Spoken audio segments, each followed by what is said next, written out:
দীর্ঘ 2 বছরের প্রতীক্ষার অবসান ঘটিয়ে বাংলাদেশিদের জন্য আবারও ভারতের পর্যটন ভিসা চালু করার সিদ্ধান্ত নেওয়া হয়েছে।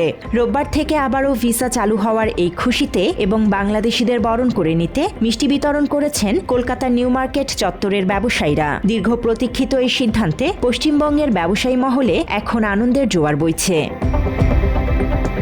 ব্যবসায়ীরা আশা করছেন সরকারের এই ঐতিহাসিক সিদ্ধান্তে কলকাতার নিউ মার্কেট আবার তার চেনা প্রাণচঞ্চল রূপ পাবে।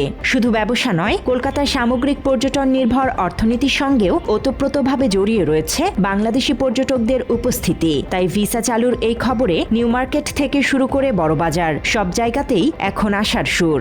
ডেলি অর্ডার হতো 1 লাখ 2 লাখ এরকমই অর্ডার হতো, এখন কিচ্ছু হচ্ছে না। এবার টুরিস্ট ভিসা চালু হয়েছে, এবার ভালো হবে। বাংলাদেশির উপরেই আমরা পুরো ডিপেন্ড। আমাদের সবকিছুতেই প্রবলেম হচ্ছে, মেডিসিনও সেল হচ্ছে না, প্লাস কসমেটিকও সেল হচ্ছে না।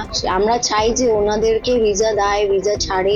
জানা গেছে, বাংলাদেশি পর্যটকদের আগমনকে কেন্দ্র করে শনিবার কলকাতার নিউ মার্কেটের Marquis Street Free School Street Welfare সোসাইটির পক্ষ থেকে এক জরুরি বৈঠক অনুষ্ঠিত হয়। এতে বাংলাদেশি পর্যটকদের নিরাপত্তার স্বার্থে গোটা নিউ মার্কেট এলাকায় সিসিটিভি নজরদারি জোরদার করা এবং পর্যটকদের প্রয়োজনীয় পরিষেবা দেওয়ার বিষয়ে আলোচনা হয়। এছাড়া বাংলাদেশিরা যাতে আগের মতোই কলকাতায় নিরাপদ ও স্বাচ্ছন্দ্যময় পরিবেশ পান, সেদিকে বিশেষ নজর দেওয়াই ছিল এই বৈঠকের প্রধান আলোচ্য বিষয়। মাত্র 30% টাকায় জমির মালিক হয়ে নতুন বাংলাদেশের গড়ে তোলার স্বপ্ন দেখা বাংলা বসতি। বৈঠক শেষে স্থানীয় ব্যবসায়ীদের উদ্যোগে নিউ মার্কেট চত্বরের প্রায় 36টি সিসিটিভি ক্যামেরা পরীক্ষা ও সক্রিয় করা হয়। এরপরই দীর্ঘদিন পর পর্যটন ভিসা চালুর আনন্দে ব্যবসায়ীরা নিজেদের মধ্যে মিষ্টি বিতরণ করেন।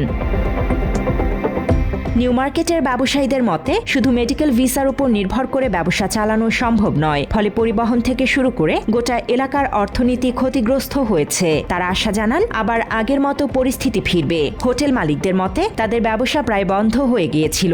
শুধু চিকিৎসা নিতে যারা আসছিলেন তাদের উপর নির্ভর করে বড় হোটেল রেস্তোরাঁ চালানো যাচ্ছিল না। পর্যটন ভিসা চালু হওয়ায় তারা ভীষণ খুশি। আবারও আগের মতো সবকিছু জমে উঠবে বলে প্রত্যাশা কলকাতার ব্যবসায়ীদের।